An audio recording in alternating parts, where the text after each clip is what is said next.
कल हम लोगों ने पाठ 7वां मातृभूमि का मान हरिकृष्ण प्रेमी इनके द्वारा यह पाठ लिखा गया है। और कल हम लोगों ने 27 पेज तक इसकी जानकारी प्राप्त की थी। आज भी 28 पेज पर आप लोग देखेंगे। इस पाठ में जो पात्र परिचय था इस प्रकार है। राव हेमू जो बूंदी का शासक है, राजा है। 2 नंबर पर अभय सिंह जो मेवाड़ का सेनापति है। महाराणा लाखा जो मेवाड़ के शासक या राजा है। और वीर सिंह मेवाड़ की सेना का एक सिपाही जो बूंदी का रहने वाला है। बूंदी यहाँ से वो रहने के लिए बूंदी के थे, लेकिन भर्ती कहाँ हुए सेना में, मेवाड़ की सेना में भर्ती हुए हैं। तो ठीक है, आगे की जानकारी हम लोग शुरू करेंगे। सोचना होगा कि बूंदी को मेवाड़ की अधीनता स्वीकार करने के लिए किस तरह बाध्य किया जाए। महाराणा लाखा कह रहे हैं अभय सिंह को, अभय सिंह जो उनका सेनापति है, कि हम लोग किस प्रकार से सिंह शीघ्र ही बूंदी के पठारों पर सिसोदियों का सिंहनाद होगा। सिंहनाद यानी कि सिंह जिस प्रकार से दहाड़ता है, सिंह जिस प्रकार की गर्जना करता है, उस प्रकार की गर्जना होगी और हम उन पर युद्ध के लिए टूट पड़ेंगे। अच्छा, अब हम लोग आज के रण की तैयारी करें। रण यानी युद्ध की। आज जो हमें युद्ध करना है, जो बूंदी के शासक राव हेमू के खिलाफ, उसकी तैयारी हम लोगों को करनी है महाराणा। किंतु यह रण होगा किससे? इस दुर्ग में कोई तो हमारा प्रतिरोध करने वाला चाहिए। और महाराणा लाखा कह रहे हैं अभय सिंह से कि हमारा विरोध करने वाला कोई चाहिए। प्रतिरोध का अर्थ है विरोध करने वाला। दुर्ग, दुर्ग यानी किला। इस किले में ऐसा कोई तो चाहिए। जो नकली दुर्ग हमने बनाया है और उसमें प्रतिरोध करने वाला कोई नहीं है, विरोध करने वाला तो कोई नहीं है, तो किसके साथ रण करेंगे? हम युद्ध करेंगे। अभय सिंह, मैंने सोचा है दुर्ग के भीतर अपने ही कुछ सैनिक रख दिए जाएंगे, जो बंदूकों से हम लोगों पर छूछे वार करेंगे। कुछ ऐसे घंटे ऐसा ही खेल होगा और फिर यह मिट्टी का दुर्ग मिट्टी में मिला दिया जाएगा। अच्छा, अब हम चलें? तो अभय सिंह कह रहे हैं कि ये जो नकली दुर्ग बनाया है, नकली यानी झूठ मूठ का जो दुर्ग बनाया है, किला, कि जिसमें कुछ हमारे ही सैनिक रख दिए जाएंगे जो बंदूकों से हम लोगों पर नकली वार करेंगे। नकली यानी झूठ मूठ के वार करेंगे, जिससे कोई मरने वाला नहीं होगा। और ये खेल कुछ घंटों तक ऐसा ही चलेगा। वो वहां से वार करेंगे, हम यहाँ से वार करेंगे। और इसमें ना कोई भी मर नहीं सकता, किसी को भी कोई भी जख्मी नहीं हो सकता। ये झूठ मूठ के वार होंगे। तो दोनों वहां से प्रस्थान करते हैं और अंत में क्या होगा कि ये जो किला है वो मिट्टी में मिला दिया जाएगा, उसको नष्ट कर दिया जाएगा, क्योंकि वो किला भी तो नकली बनाया हुआ है। दोनों का प्रस्थान, दोनों चले जाते हैं। वीर सिंह का कुछ साथियों के साथ प्रवेश। और वीर सिंह जो है, वीर सिंह मालूम है आपको, मेवाड़ की सेना का एक सिपाही है जो बूंदी का रहने वाला है। वो आता है। वीर सिंह, मेरे बहादुर साथियों, तुम देख रहे हो कि हमारे सामने यह कौन सी इमारत बन गई है। और वीर सिंह अपने साथियों से कह रहे हैं कि देखो, ये कौन सी इमारत यहाँ पर बन गई है। प्रश्नवाचक यहाँ पर चिन्ह दिया हुआ है, क्योंकि उसने कौन, क्यों, कैसे, कब, ऐसे शब्दों का जब इस्तेमाल उपयोग होता है तो इस प्रकार से क्वेश्चन मार्क आ जाता है। पहला साथी, हाँ सरदार, यह हमारी जन्मभूमि बूंदी का दुर्ग है। और हम जिस जन्मभूमि में हमारी जो जन्मभूमि बूंदी है, उसका उन्होंने किला बनाया है। किले का प्रतिरूप बनाया है। प्रतिरूप यानी कि सेम टू सेम, वैसा ही, उसका ही प्रतिरूप दूसरा, लेकिन वो नकली है। वीर सिंह, और तुम जानते हो कि महाराणा इस गढ़ को जीतकर अपनी प्रतिज्ञा पूरी करना चाहते हैं, किंतु क्या हम लोग अपनी मातृभूमि का अपमान होने देंगे?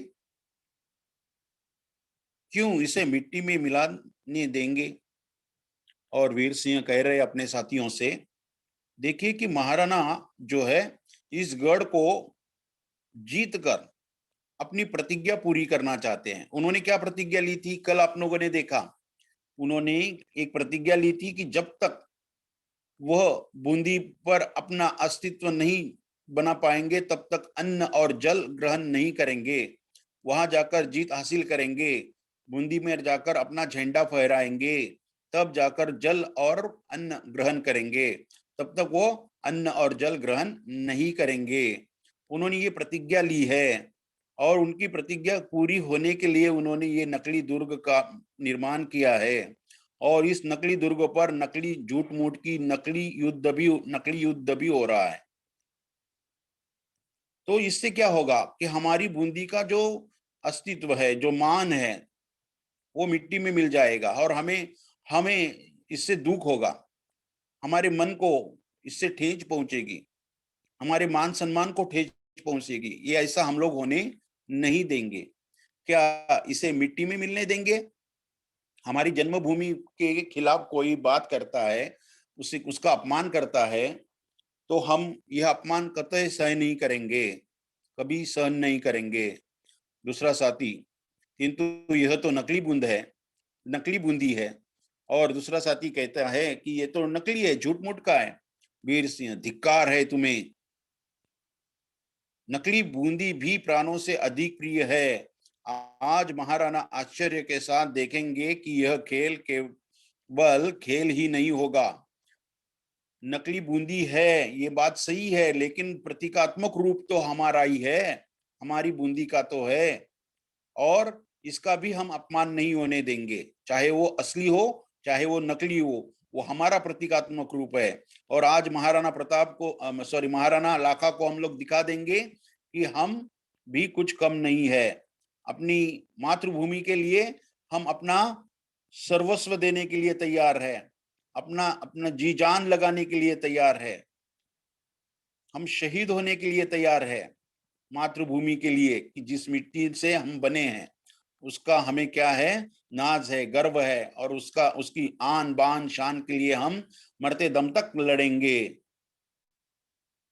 तीसरा साथी, लेकिन सरदार हम लोग महाराणा के नौकर हैं, क्या महाराणा के विरुद्ध तलवार उठाना हमारे लिए उचित है? वो कह रहे हैं कि हम जिनके यहाँ पर नौकरी करते हैं, जिनकी सेना में काम करते हैं, उनके ही खिलाफ हम लोग तलवार उठाएं, उनके ही खिलाफ हम जाए, उनके विरुद्ध कुछ करें, ये उचित है, ये सही है? प्रश्न किया है तीसरे साथी ने। हमारा शरीर महाराणा के नमक से बना है, और जो कुछ हमारा शरीर है, जो कुछ हमारे शरीर में खून दौड़ रहा है, सब तो महाराणा के कारण ही तो है। हमें उनकी इच्छा में व्याघात नहीं पहुंचाना चाहिए। हमें उनको विरोध नहीं करना चाहिए, या उनके मन को ठेस पहुंचे इस प्रकार की कोई हरकत नहीं करनी चाहिए। क्योंकि आज जो कुछ हम है उनकी कारण ही है। वो हमारे राजा है और उनके खिलाफ हम नहीं जा सकते। वीर सिंह, और जिस जन्मभूमि की धूल में हम खेल कर बड़े हुए हैं, उसका अपमान भी कैसे सहन किया जा सकता है? और जिस मातृभूमि में हम बचपन में खेले रहे, जिस मिट्टी से बने अनाज से हमारी परवरिश हुई, उसका अपमान भी तो हम लोग सहन नहीं कर सकते। जब कभी मेवाड़ की स्वतंत्रता पर आक्रमण हुआ है, हमारी तलवार ने उनके नमक का बदला दिया है। लेकिन जब मेवाड़ और बूंदी के मान का प्रश्न आएगा, हम मेवाड़ की दी हुई तलवारें महाराणा के चरणों में चुपचाप रख कर विदा लेंगे और बूंदी की ओर से प्राणों की बलि देंगे। और उन्होंने कहा कि जब आज हम लोग ठीक है, हमारी मातृभूमि क्या है, बूंदी है, और हम आज नौकरी कहाँ कर रहे हैं, महाराणा के यहाँ कर रहे हैं। दोनों हमारे लिए सम्मान के पात्र है, लेकिन जब हमारी मातृभूमि पर कोई भी किसी भी प्रकार की आंच आने लगे तो हम लोग क्या करेंगे? महाराणा ने दी हुई तलवारें उनके चरणों में सौंप देंगे और चुपचाप वहां से विदा लेना चले जाना। और बूंदी की ओर से, किसकी ओर से चले जाएंगे? रण में बूंदी की ओर से प्राणों की बलि देंगे। प्राण चाहे चले जाए, लेकिन हमारी बूंदी की आन बान शान मिट्टी में नहीं मिलने देंगे। आज ऐसा ही अवसर आ पड़ा है, आज इसी प्रकार से घटना घटित होने वाली है। पहला साथी, निश्चय ही कोई नकली बूंदी का भी अपमान नहीं कर सकता। बराबर है। बूं- हमारी बूंदी का प्रतीकात्मक रूप का भी कोई अपमान न कर सके। जन्मभूमि हमें प्राणों से अधिक प्रिय है। जिस भूमि में हमने जन्म लिया है वो हमारे प्राणों से बढ़कर है, और उसके लिए हम अपने प्राण तक दे सकते हैं। वीर सिंह, मेरे वीरों, प्रतिज्ञा करो कि प्राणों के रहते हम इस नकली दुर्ग दुर्ग यानी किला पर मेवाड़ की राज्य पताका को स्थापित न होने देंगे। और उन्होंने कहा कि इस दुर्ग में मेवाड़ की पताका कतई लहराने नहीं देंगे, क्योंकि हमारी प्रतीकात्मक रूप है बूंदी का। वो बूंदी का जो किला बनाया गया वो हमारा प्रतीकात्मक रूप है, हमारी मातृभूमि का प्रतीकात्मक रूप है। सब लोग हम प्रतिज्ञा करते हैं कि प्राणों के रहते इस दुर्ग पर मेवाड़ का ध्वज फहराने नहीं देंगे। और सब लोग जितने भी सैनिक थे वहां पर, उन्होंने प्रतिज्ञा ली कि हम इस दुर्ग पर, इस किले पर मेवाड़ की ध्वज फहराने नहीं देंगे। वीर सिंह, मुझे आप लोगों पर अभिमान है, गर्व है। और बूंदी आप जैसे सुपुत्रों को पाकर फूली नहीं समाती। और हमारी बूंदी को हमारे जैसे जवानों पर, आपके जैसे सैनिकों पर गर्व है। फूली न समाना, बहुत आनंद होना कि मैंने ऐसे वीरों को जन्म दिया है।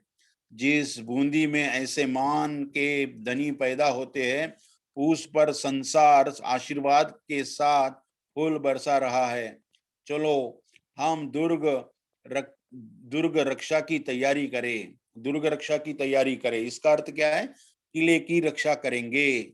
जो प्रतीकात्मक रूप से नकली किला बनाया गया है, और नकली युद्ध करने के लिए जब वीर सिंह को सैनिकों के साथ वहां भेज दिया गया है, तो वे लोग वहां पर क्या कर रहे हैं? दुर्ग की रक्षा के लिए तैयार हो चुके हैं कि अभी जो नकली झूठ मूठ का जो युद्ध होगा वह होगा, क्योंकि अपने ही सैनिक आएंगे और अपने सैनिकों पर झूठ मूठ के वार करेंगे। ये पहले से क्या किया गया है? नियोजन किया गया है अभय सिंह और महाराणा लाखा द्वारा, और वीर सिंह को वहां इसके लिए भेजा गया था सैनिकों के साथ। आगे पट परिवर्तन होता है। रंगमंच पर चौथा दृश्य आता है। स्थान है बूंदी के नकली दुर्ग का बंद द्वार। रंगमंच पर दिख रहा है महाराणा लाखा और अभय सिंह का प्रवेश। दोनों आते हैं। महाराणा लाखा जो राजा है और अभय सिंह उनके सेनापति है, दोनों रंगमंच पर आए हुए हैं, उनका प्रवेश हुआ है। महाराणा लाखा कहते हैं, सूर्य डूबने को आया, यह कैसी लज्जा की बात है कि हमारी सेना बूंदी के नकली दुर्ग पर अपना झंडा स्थापित करने में सफलता प्राप्त नहीं कर सकी। महाराणा लाखा कह रहे हैं, अभी तो सूर्यास्त होने में है, शाम हो गई है, लेकिन अभी तक जो इस दुर्ग पर हमारा झंडा दिखना चाहिए था लहराते हुए, वो नहीं दिख रहा है। बड़े शर्म की बात है। वीर सिंह और उसके मुट्ठी भर साथी अभी तक वीरता पूर्वक लड़ रहे हैं। जो वीर सिंह आपने भेजा है, जो मेवाड़ का सेना का एक सेनापति और उसके साथी, उनको अभी तक वो लोग लड़ रहे हैं, वीरता पूर्वक लड़ रहे हैं। अभय सिंह, हाँ महाराणा, हम तो समझते थे कि घड़ी दो घड़ी में खेल खत्म हो जाएगा, लेकिन हमें छूछे वारों का मुकाबला करने करने के बजाय अचूक निशानों का सामना करना पड़ा।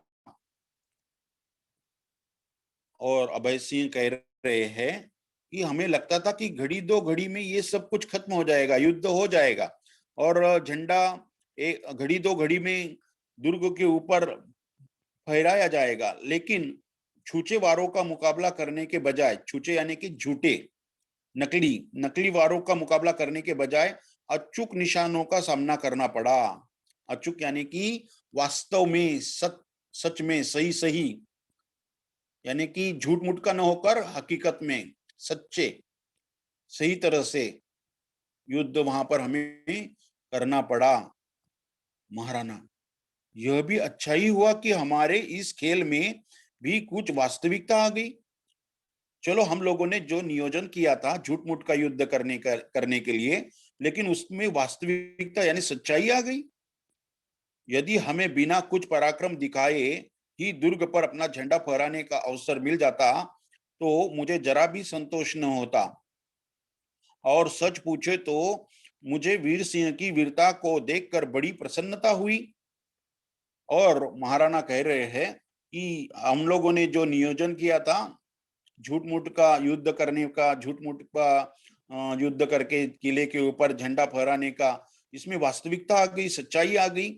और यहाँ पर तो वीर सिंह ने पराक्रम दिखाना शुरू कर दिया, वहां पर झंडा फहराने का अवसर तो मुझे जरा संतोष यानी कि संतोष न होता, मुझे प्रसन्नता इतनी नहीं होती कि जितनी अब होगी।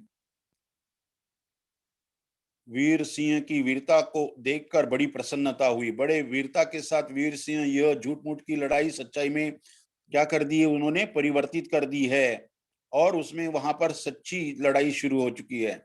मैं चाहता था कि ऐसे वीर के प्राणों की किसी प्रकार रक्षा हो पाती, और मैं चाहता था कि ऐसे वीर के प्राणों की रक्षा किसी प्रकार रक्षा हो पाती, उनकी रक्षा होनी होनी चाहिए थी। अभय सिंह, कुछ क्षणों के लिए सफेद झंडा फहराकर मैंने युद्ध रोक दिया था। अभय सिंह कह रहे हैं कि मैंने सफेद झंडा फहरा दिया और युद्ध को रोक दिया, विराम दिया।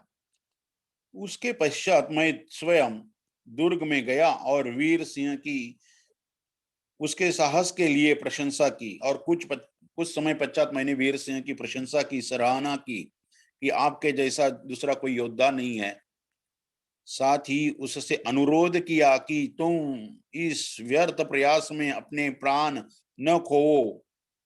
किंतु उसने उत्तर दिया कि महाराणा ने हाड़ाओं को चुनौती दी है, और साथ में अनुरोध किया यानी विनती की कि आप ऐसा व्यर्थ प्रयास मत करो कि जिससे आपके प्राण जा सके। मैंने उनसे अनुरोध किया, विनती की, लेकिन उन्होंने कहा कि महाराणा लाखा ने हमारे हड़ाओं को क्या दी है, चुनौती दी है। हड़ाओं को यानी बूंदी की प्रजाओं को, बूंदी की प्रजा को। हम उस चुनौती का उत्तर देने को मजबूर है, और जो चुनौती महाराणा लाखा ने हमें दी है, उसकी चुनौती का हम स्वीकार करते हैं। महाराणा, यदि हमारे प्राण लेना चाहते हैं तो खुशी से ले लें, लेकिन हम इतने कायर और निष्प्राण नहीं है कि अपनी आंखों से बूंदी का अपमान होते देखें। और महाराणा लाखा हमारे प्राण लेना चाहते हैं तो अवश्य ले ले, लेकिन हम इतने कायर नहीं है और निष्प्राण नहीं है कि अपनी आंखों से बूंदी का, हमारे जन्मभूमि का, हमारी मातृभूमि का अपमान होते नहीं देख सकते। हमारी आंखों के सामने हमारी मातृभूमि का कोई अपमान करे, हमारे जीते जी हमारी मातृभूमि का कोई अपमान करे, ऐसी शर्मनाक हरकत कोई करता है तो हम उस पर टूट पड़ेंगे, और ये कतई सही नहीं करेंगे। हम कायर नहीं है, डरपोक नहीं है, निष्प्राण यानी प्राणहीन नहीं है। मेवाड़ में जब तक एक भी हाड़ा है, जब तक बूंदी का एक भी व्यक्ति यहाँ पर है, नकली बूंदी पर भी बूंदी की पताका फहराएगी। और नकली बूंदी जो प्रतीकात्मक रूप में आपने नकली बूंदी का जो किला बनाया है, उस पर भी बूंदी का ही झंडा फहराया जाएगा, क्योंकि वो हमारी आन बान शान से बढ़कर है। महाराणा, निश्चय ही इन वीरों की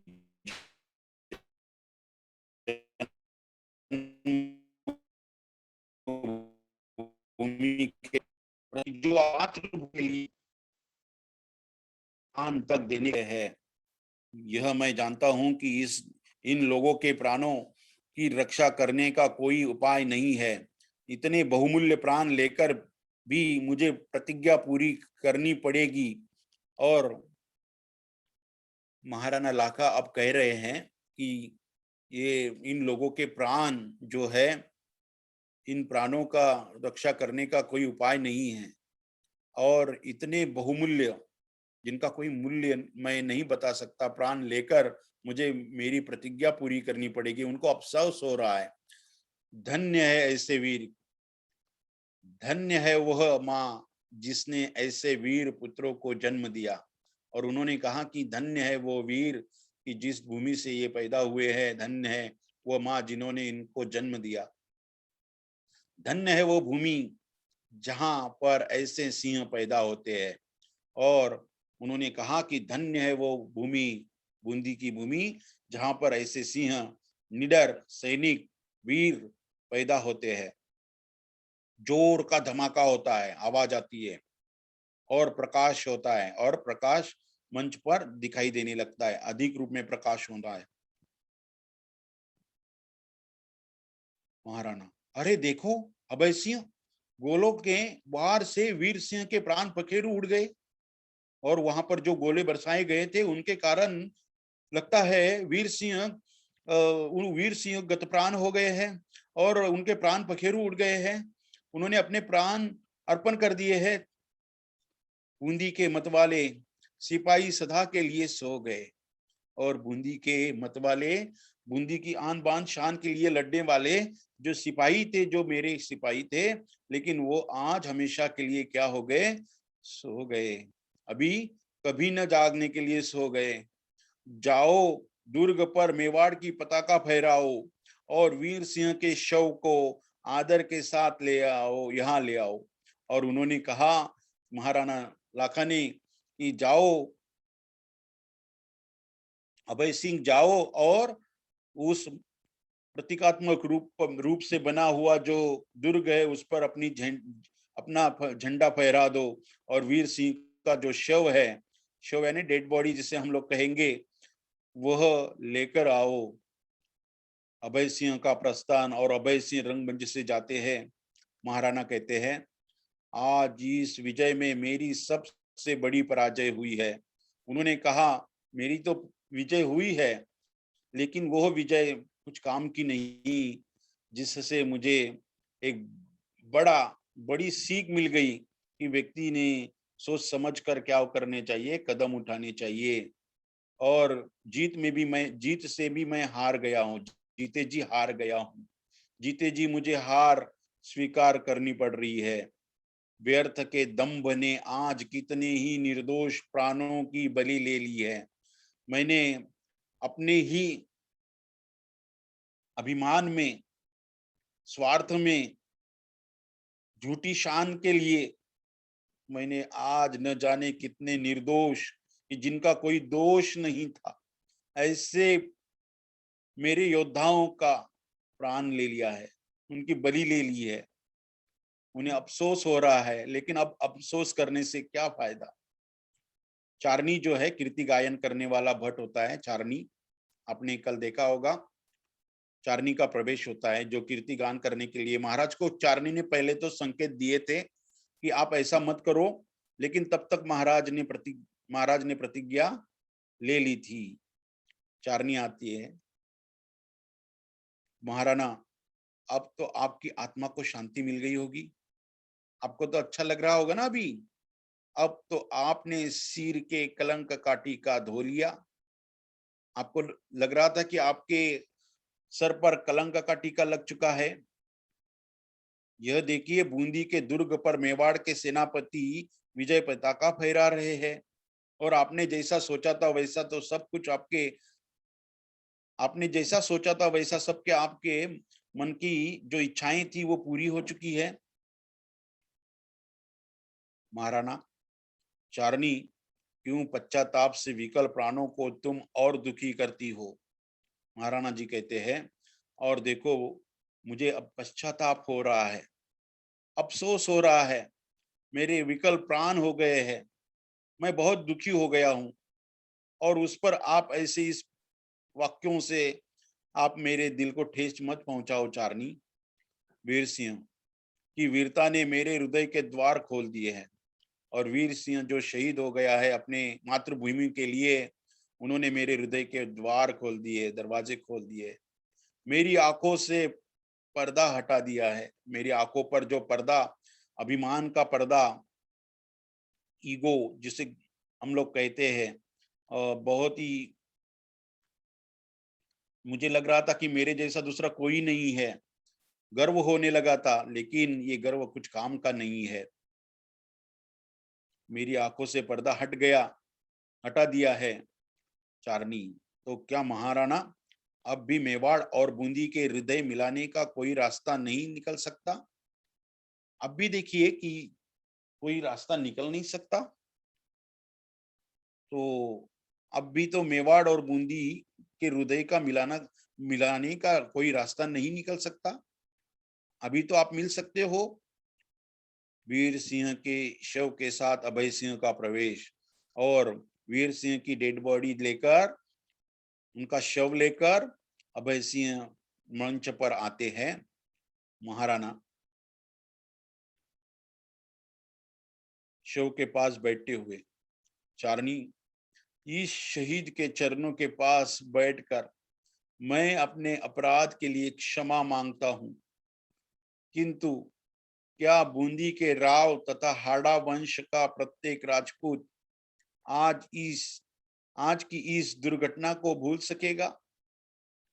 मैं, चारनी से कहते हुए महाराणा कह रहे हैं, शहीद के चरणों के पास बैठकर, उनके चरणों के पास, पैरों के पास बैठकर अपराध के लिए क्षमा मांग रहे हैं।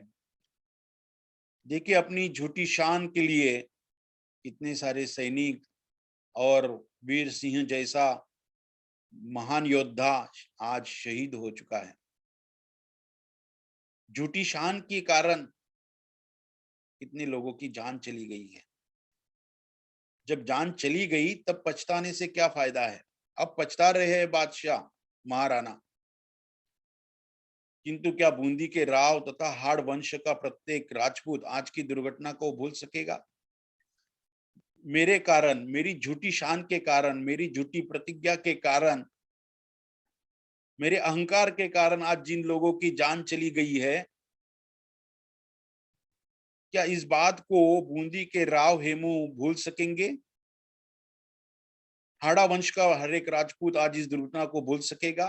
कतई नहीं। मुझे नहीं लगता कि वो लोग भूल पाएंगे, क्योंकि उन्होंने अपने महान सैनिक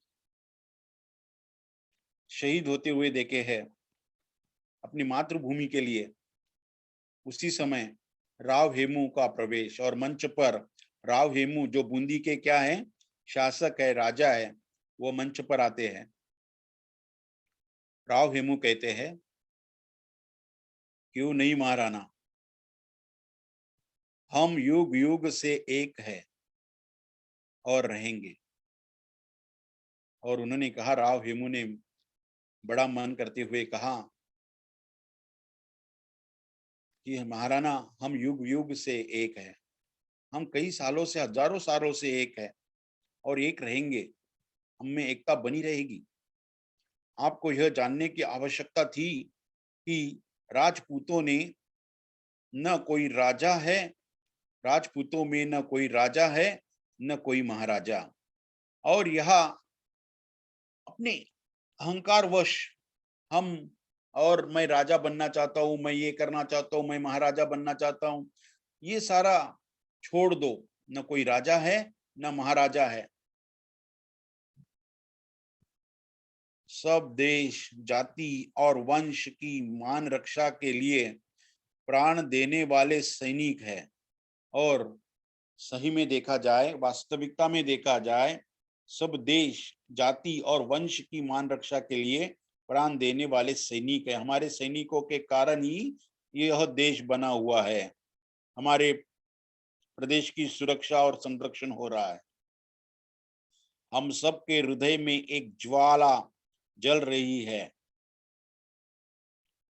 हम कैसे एक दूसरे से पृथक हो सकते हैं, अलग होना? हमारे मन में एक ही ज्वाला जल रही है। हमारे विचार एक जैसे है, हमारी संस्कृति एक जैसी है। हमारे जवान, हमारे सैनिकों के मन में अपने प्रदेश के प्रति, अपने मातृभूमि के प्रति जो मान सम्मान है, वो एक जैसा है। तो फिर हम कैसे एक दूसरे से पृथक हो सकते हैं?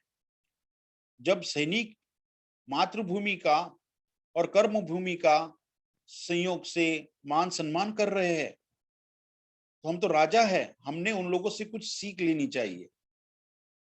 तो ये अलग नहीं हो सकता। वीर सिंह के बलिदान ने हमें जन्मभूमि का मान करना सिखा दिया है। और वीर सिंह तो आज जो शहीद हो गए हैं यहाँ पर,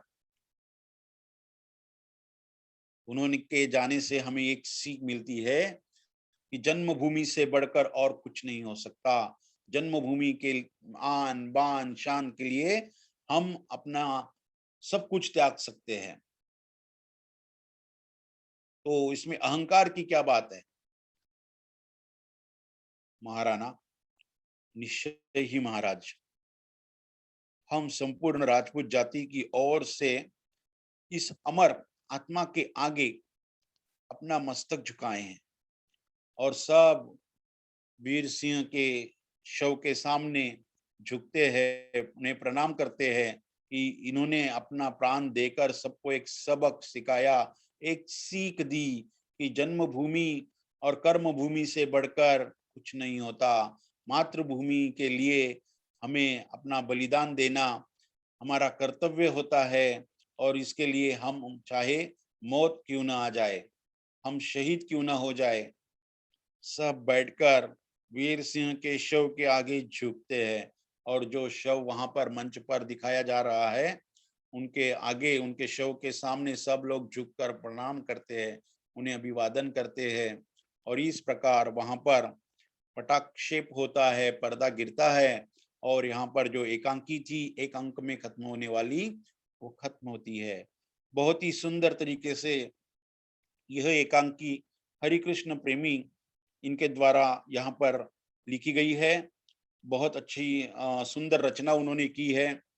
इनके शब्द संसार आप लोगों को देखने हैं, लिख लेने हैं। स्वाध्याय में स्वाध्याय के प्रश्न भी लिखने लेने हैं। इससे संबंधित आप लोगों को एक निबंध के रूप में इस प्रकार से प्रश्न हो सकता है, निबंध आ सकता है, सैनिक की आत्मकथा।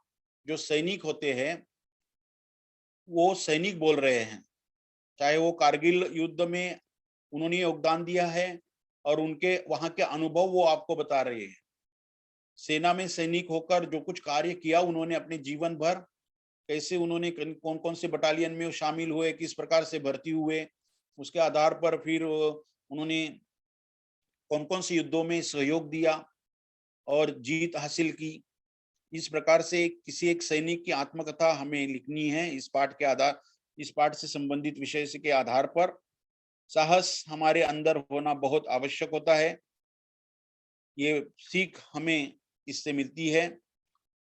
भाषा बिंदुओं में देखो, जो भी दिया हुआ है सर्वनाम संज्ञा से संबंधित, वो आप लोगों को स्वाध्याय के रूप में पूर्ण करना है, स्वाध्याय पूर्ण कर लेना है। अब इससे संबंधित जो क्वेश्चन रहेंगे वो आप लोग स्वयं अपनी कॉपी में लिखेंगे। इससे इसके बाद हम लोग इससे स्क्रीन शेयर करके इसी पाठ के आधार पर जो चित्रात्मक कहानी बनाई हुई है यूट्यूब पर, वो हम लोग भी शेयर कर रहे हैं। आप लोग शांतिपूर्वक इस चित्रात्मक कहानी को देखेंगे तो आपको ये बहुत ही पसंद आएगी।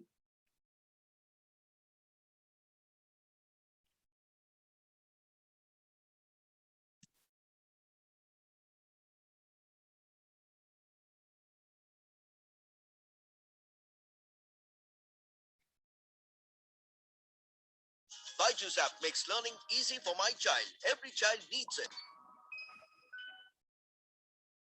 पर सब बहुत हो गया। क्या हुआ? मैं खुद की कोचिंग क्लासेस स्टार्ट करना चाहती। पाठ 12 मातृभूमि का मान। पात्र अभय सिंह, राव हेमू, महाराणा लाखा, वीर सिंह, चारणी, वीर सिंह के साथी, सैनिक। पहला दृश्य, स्थान बूंदीगढ़। बूंदी के राव हेमू अपने कक्ष में मेवाड़ के सेनापति अभय सिंह से बात कर रहे हैं। महाराव, सिसोदिया वंश हाड़ाओं को आदर और स्नेह की दृष्टि से देखता है, तो फिर आप बूंदी को मेवाड़ की अधीनता स्वीकार करने की आज्ञा लेकर क्यों आए हैं? महाराव, हम राजपूतों की छिन्न भिन्न असंगठित शक्ति विदेशियों का सामना कैसे कर सकती है? आज आवश्यकता इस बात की है कि हम अपनी शक्ति एक केंद्र के अधीन रखें, और वो केंद्र है चित्तौड़। इसमें भी कोई संदेह है महाराव? जो राजवंश पहले मेवाड़ के अधीन थे, महाराणा लाखा चाहते हैं आज भी उसी तरह रहे। बूंदी राज्य भी सदा से मेवाड़ के आश्रित। ये तुम क्या कहते हो अभय सिंह जी? हाड़ा वंश किसी की गुलामी स्वीकार नहीं करेगा, चाहे वो विदेशी शक्ति हो, चाहे वो मेवाड़ का महाराणा हो। महाराव, आज राजपूतों को एक सूत्र में गूंथे जाने की बड़ी आवश्यकता है, और जो व्यक्ति ये माला तैयार करने की ताकत रखता है वो है महाराणा लाखा। ताकत की बात न छेड़ो अभय सिंह। प्रत्येक राजपूत को अपनी ताकत पर नाज है। बात माला में गुथने की है, सो वो माला तो बनी है। हाँ, उस माला को तोड़ने का श्री गणेश हो गया है, किंतु अनुशासन का अभाव हमारे देश के टुकड़े किए हुए है। प्रेम का अनुशासन मानने को हाड़ा वंश सदैव तैयार है, शक्ति का नहीं। बूंदी स्वतंत्र राज्य है और स्वतंत्र रहकर वो महाराणाओं का आदर करता रह सकता है। अधीन होकर किसी की सेवा करना वो पसंद नहीं करता। तो मैं जाऊं? आपकी इच्छा। दूसरा दृश्य। स्थान चित्तौड़ का राजमहल। महाराणा लाखा बहुत चिंतित और व्यथित अवस्था में टहल रहे हैं। मेवाड़ के गौरवपूर्ण इतिहास में कलंक का टीका लग गया है। मुट्ठी भर हाड़ाओं के हाथों पराजित होकर मेवाड़ के आत्मगौरव को कितनी ठेस पहुंची है, ये मेरा हृदय ही जानता है। अभय सिंह का प्रवेश और महाराणा को अभिवादन करना। महाराणा जी, दरबार के सभासद आपके दर्शन पाने को उत्सुक हैं। सेनापति जी, आज मैं दरबार नहीं जाऊंगा। जब से हमें नीमरा के मैदान में बूंदी के राव हेमू से पराजित होकर भागना पड़ा, मेरी आत्मा मुझे धिक्कार रही है। किंतु जरा सी बात के लिए आप इतना शोक क्यों करते हैं महाराणा? रात के समय आकस्मिक धावे से घबराकर हमारे सैनिक भाग खड़े हुए। आप तो प्राणों पर खेलकर राव हेमू से लोहा लेना चाहते थे। हम ही लोग आपको वहां से खींच लाए। इसमें आपका क्या अपराध है? नहीं,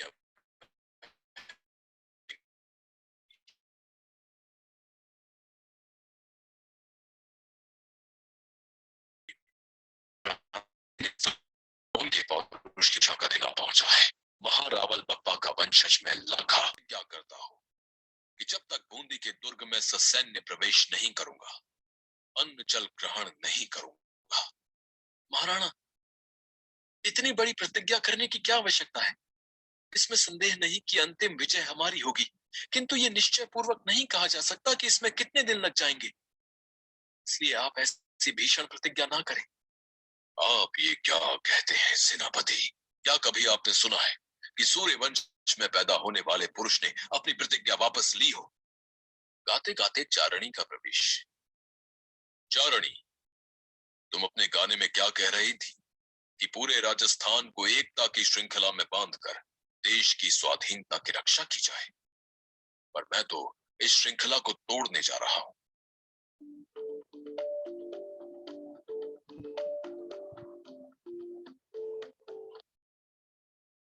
यह आप क्या कहते हैं महाराणा?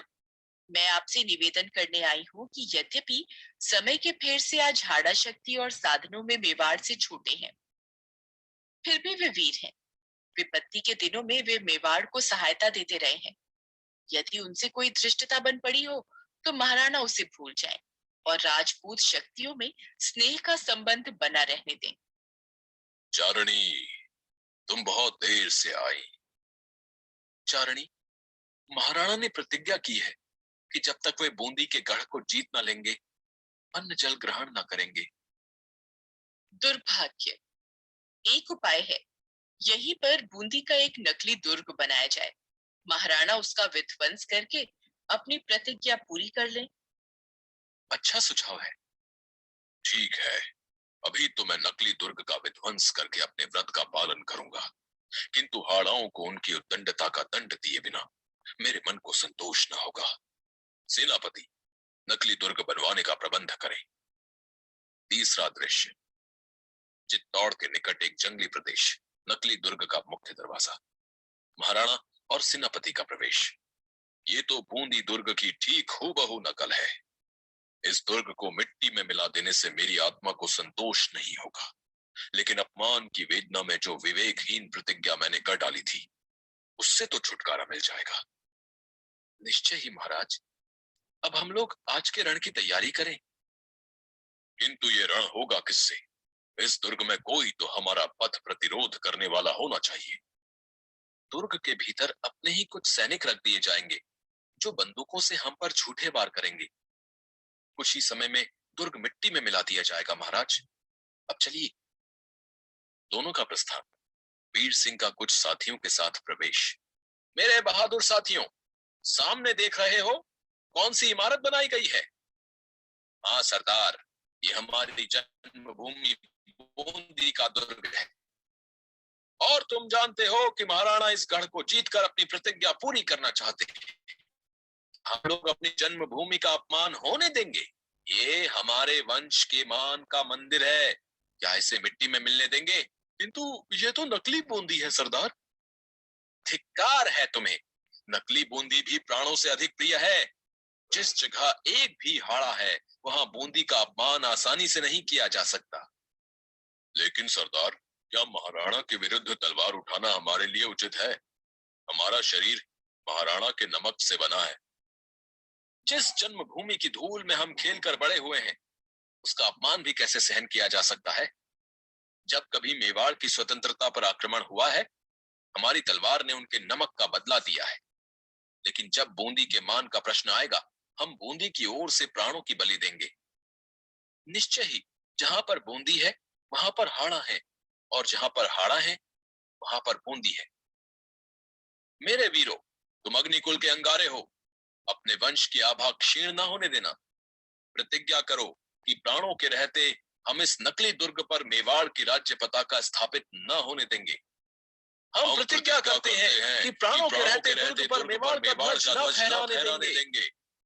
शाबाश मेरे वीरों, मुझे आप लोगों पर अभिमान है। चौथा दृश्य।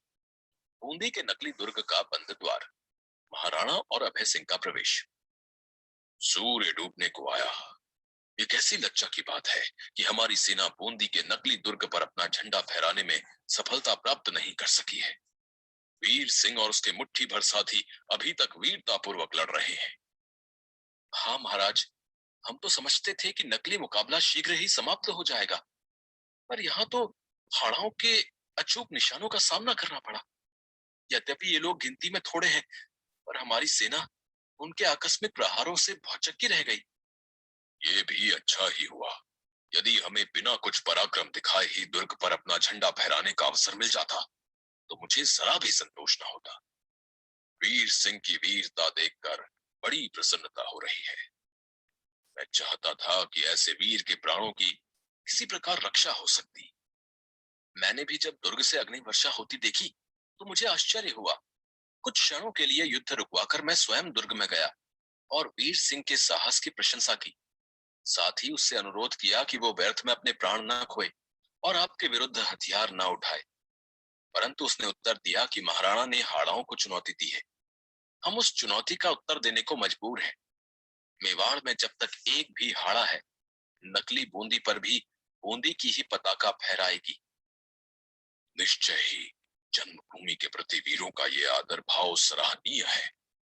इनके इतने बहुमूल्य प्राण लेकर भी मुझे प्रतिज्ञा पूरी करनी पड़ेगी और कोई उपाय नहीं। वो देखो, वीर सिंह कितनी फुर्ती से बाण वर्षा कर रहा है। अकेला ही सैकड़ों सैनिकों की टुकड़ी को आगे बढ़ने से रोके हुए है। धन्य है ऐसे वीर। जोर का धमाका और प्रकाश होता है। वो देखो अभय सिंह। गोले के वार से वीर सिंह के प्राण पखेरु उड़ गए। बूंदी के मतवाले सिपाही सदा के लिए सो गए। जाओ, दुर्ग पर विजय पताका फहराओ और वीर सिंह के शव को आदर के साथ यहाँ ले आओ। अभय सिंह का प्रस्थान। आज इस विजय में मेरी सबसे बड़ी पराजय हुई है।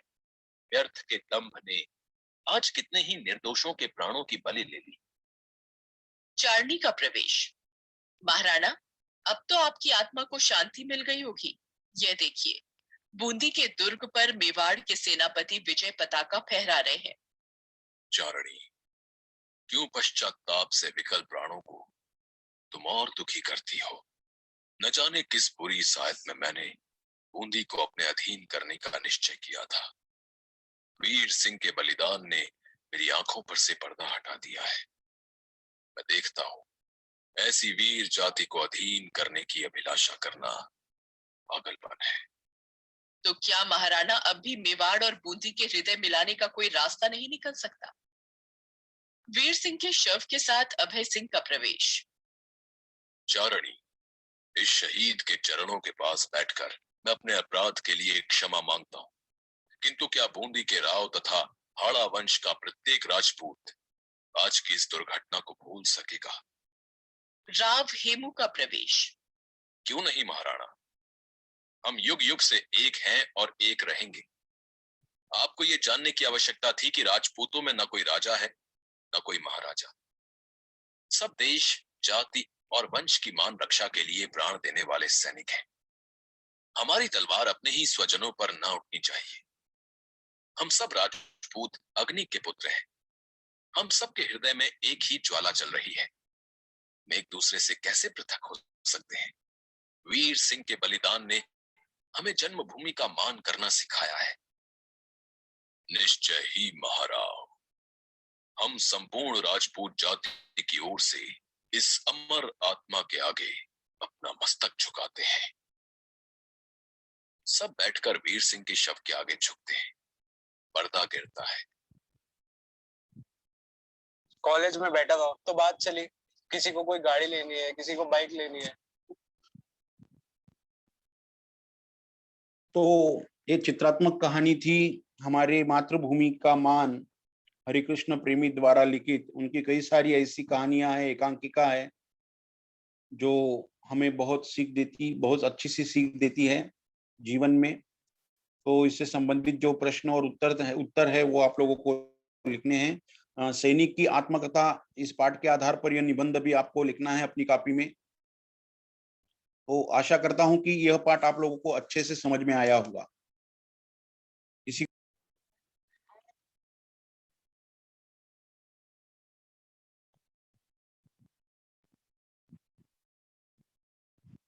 Hello sir. हा सर. हाँ सर, झाला ना स्टॉप? वेळ बरोबर झाली ना? हो हो. Okay okay. दिसत होता ना व्यवस्थित, क्लिअर चित्र वगैरे, आवाज वगैरे होता क्लिअर बरोबर?